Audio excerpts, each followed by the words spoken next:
Na po. Good morning. On behalf of Tweet Up Manila, to which I'm involved, thank you for supporting the Social Good Summit dialogues this morning. I'm here to speak as an activist. I've been the president of Tex Power for quite a number of years.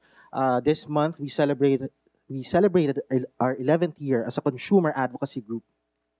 And I'm here to talk about the elephant in the room as we talk about social good. Uh, Thanks to Filipino netizens, the Philippines has become, since the late 2010, the world's social media capital. Social media, digital, the web, new media, whatever we call what we do online, has become important to a growing number of Filipinos across classes, sectors, regions, causes, and industries. For example, journalism has undergone rapid and radical change. Prior to social media, the public had no direct role in news reporting. Not anymore. Our comments, feedbacks, citizen reports, groups like Blogwatch have made journalism different in 2012. The once captive audience is waking up and directly engaging the networks and the newsmakers every day. Today, Twitter and Facebook are mainstays across news and entertainment programs in major media outlets. Something, someone, some group must satisfy our hunger for breaking news every day. Government is in on the action too, although limited, thanks to the Twitter accounts of Pag-asa and MMDA and Governor Joey Salceda's proactive Facebook account in his native Albay. By the way, up to now, the NTC is absent in social media. Yes, the very agency that oversees telcos. The President's social media savvy staff in the palace provide us a semblance of comprehensive action with the operative word semblance. The NDRRMC, FIVOX, and Pag-asa churn out reports in a rather timely but inefficient manner. We hope that it improves. We hope not to receive PDF reports, which machines and people cannot process. Industries and businesses, of course, and we're proud to say this, specializing in digital. And we're proud of the products, services being churned out by our fantastic group of creatives and digital experts. And we're proud of the organizations that have sprouted in the past few years. Of course, we cannot understate the growing role of startups, the professionals that the internet, the social media capital helped spawn for the past few years. And then there's us, the bloggers, the Twitter users, those vying for mayorships in Foursquare, those on Tumblr, those on Pinterest, the families of OFWs who every year or twice a year wait for the latest phones coming from their relatives abroad, or the latest computers.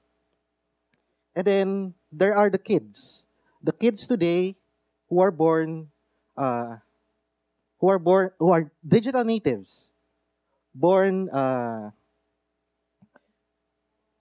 who for better or for worse, have not known the age before the internet. And then it's a collective achievement that we've mobilized social media in previous calamities.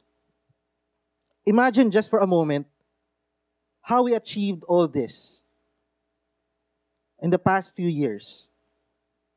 All this with slow, unreliable, expensive, and limited internet access. Again, Text Power raises the call for better internet. We cannot have social media for social good, technology for social good, if our startups, if our digital experts, if our digital companies are saddled by slow, expensive, bad internet services. It's the elephant in the room. Bad internet is bad for journalism, bad for business, bad for consumers, bad for education, bad for government. How could we advocate, for example, transparency through online transactions if there's limited internet access? Better Internet succeeded 2 years ago Through an online campaign, we extended the expiry dates of prepaid loads, and we stopped the proposal to impose data caps for subscribers.